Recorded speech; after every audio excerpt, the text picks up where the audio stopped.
Hi, my name is Elliot Hendrickson. I'm going to be recording the Sprint 6 demo and Sprint 6 final report. This sprint took place from March 17th to April 10th and is the final sprint for the LLM eval team. We have four different team members. We have Ryder, Elliot Nihal, and Harry. Ryder was the one who created the Open Router software. I created the evaluation handlers, factory, and backend. Harry created the creativity modules, and Nihal created the ethics modules, as well as doing many of the non-programming work. The purpose of this LLM project is to create customizable modules to test LLMs and see how they change over time, even if the model name may say that they are the same.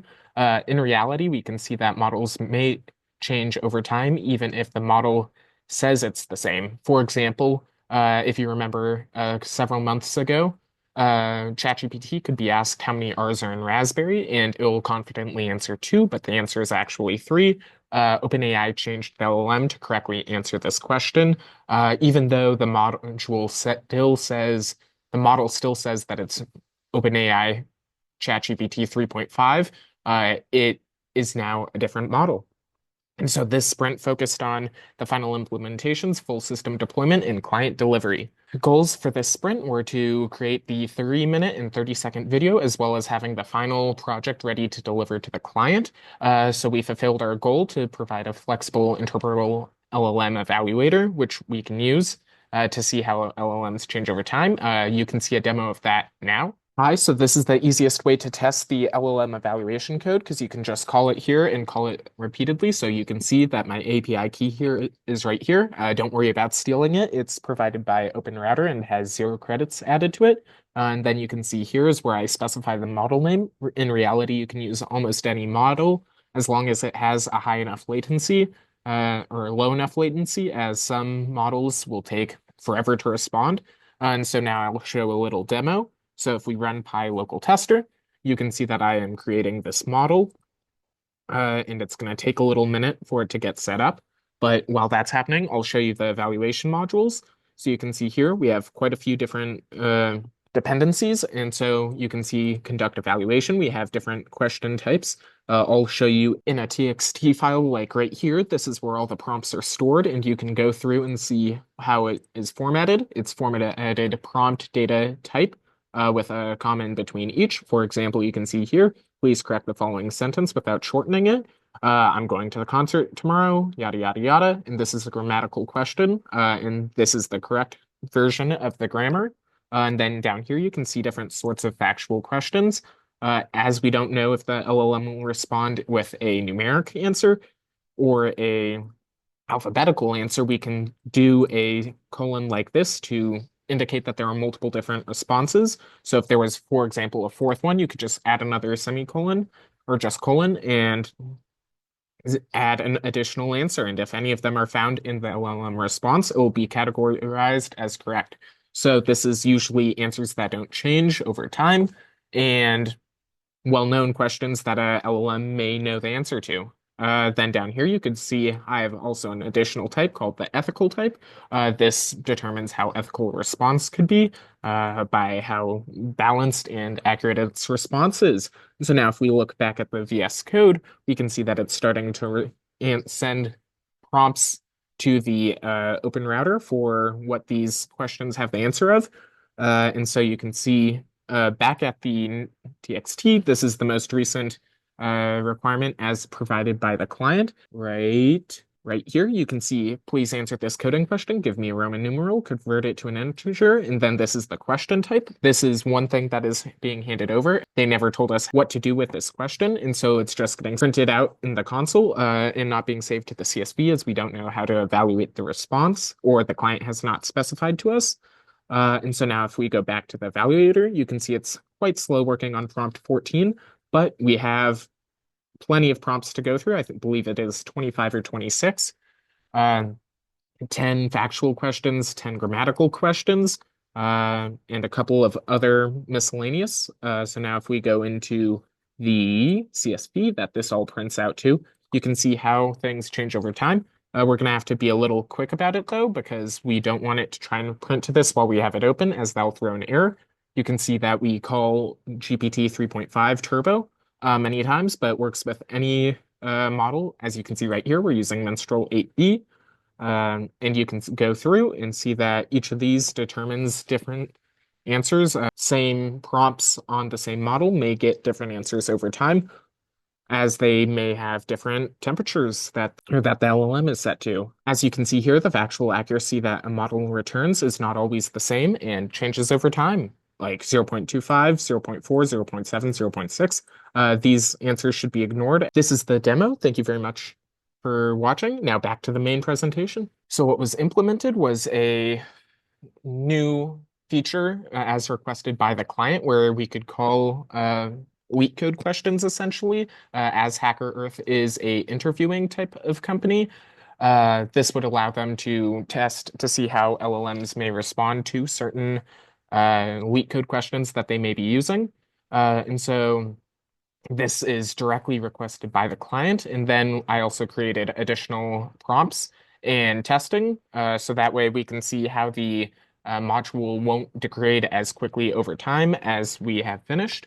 The system deployment is finalized code is on GitHub. The manual environmental setup documentation is complete. And the UI is completely modular and separate. The post-deployment testing is functional testing, client unit testing, and no critical bugs were found during usability testing. This was a system test where we would run it end to end, and you can see these responses in the CSV that is saved to GitHub. Now we're going to talk about the Kanban board a little bit. As you can see here, everything is done, and we're going to go through some of these completed tasks or issues that we had to solve in order to finish this project. So right here we can see the simple querying demo, research the best performing free LLMs on OpenRouter. This was pretty easy. You can open OpenRouter and just do it yourself, but this is mandatory. We have to pre-process data. All of these are assigned to different people and associated with different pull requests. And so you can see serialize and store LLM output locally. This was assigned to Rider and was one of the first things we had to do. And as such, it had a priority of 1. And then as we go through, you'll see that each one of these is completed and required for the LLM evaluator to actually work. And almost all of them or all of them are associated with a person. So the evidence of client communication, we communicated with our client on Tuesdays, and you can see the logs that Ryder uploaded. He was the main one who met with our client, and decision logs, which show how the client approved of diagrams, UI, and delivery, the final sprint documentation, decisions, including formatting, deployment, and GitHub repo instructions. So now we have the documentational and final report. The final report includes use case and component diagrams, upgraded sections on testing, evaluation modules, handlers, LLM evals, added conclusion, product delivery, and present tense writing. You can see the final documentation here. Hi, so this is the final project report, and we're going to go through real quick. As you can see here, we have the table of contents with all of these, the introduction just as specified during the creation, our project teammates, the project requirements, the use case diagrams. This is the diagram showing the interior system architecture. As you could have seen, this is like the UI that we use, the Python developer, then put parser all the way out to the CSV, which is the LLM database. And then as we go through, we can see the API calls, all of the different functions that were specified inside of the project. And then these are some of the use case diagrams. And so as we go through, we can see each of these in the system and the delivery status being completed. 10 references are cited, as you can see on our GitHub. And so the final sprint achievements and challenges, we completed everything for this project. And the client has a ready to deliver project. Some challenges were tight communication of documentation and dev status, and then managing and capturing consistency between different developers. The solutions, we frequently messaged each other either through text message or Discord, and we did a little bit of peer evaluation or peer programming. What worked well in retrospect was the team communication, balanced workload, and client-centric iteration. As a little fun example of that would be during the Sprint 3 project meeting, where we showed the prototype to the client. They were asking about how we were doing our valuation calling. And as well, they were talking about how we had made the architecture was not really what they had expected, and not what they wanted. So we had to go through and I cleaned it up and made it so you can add basically infinite prompts, considering you have a valid API key, to do as many evaluators as you want. Whereas before it was much more difficult to add additional prompts, and they were much more highly specified, but much less efficient. So the lessons learned is to start documentation early, validate more precisely and retroactively, and track changes consistently. The client feedback action was UI was adjusted per request, report structured, clarified based on rubric feedback.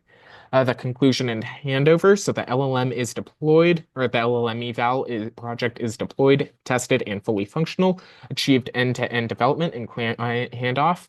Handover status is completed. The report is delivered. GitHub repo shared, and we are grateful to all mentors, instructors, and our client, HackerEarth. Thank you very much. Have a nice day.